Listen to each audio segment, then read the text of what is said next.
Wayirwa kugo kagiri pandi di chalnyang Wani yare riko ke John Kwale Jok Alo gulul ko jet, lo gulul ko liriko Ira cingudut chen joki tem mubar kazalu di chal pajet Indi kadile mingi cheng manyen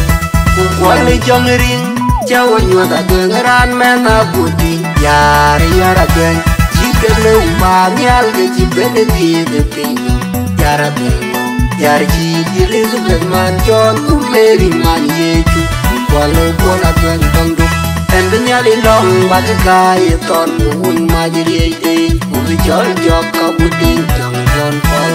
Jong iye dong jeng manyen Wongirwa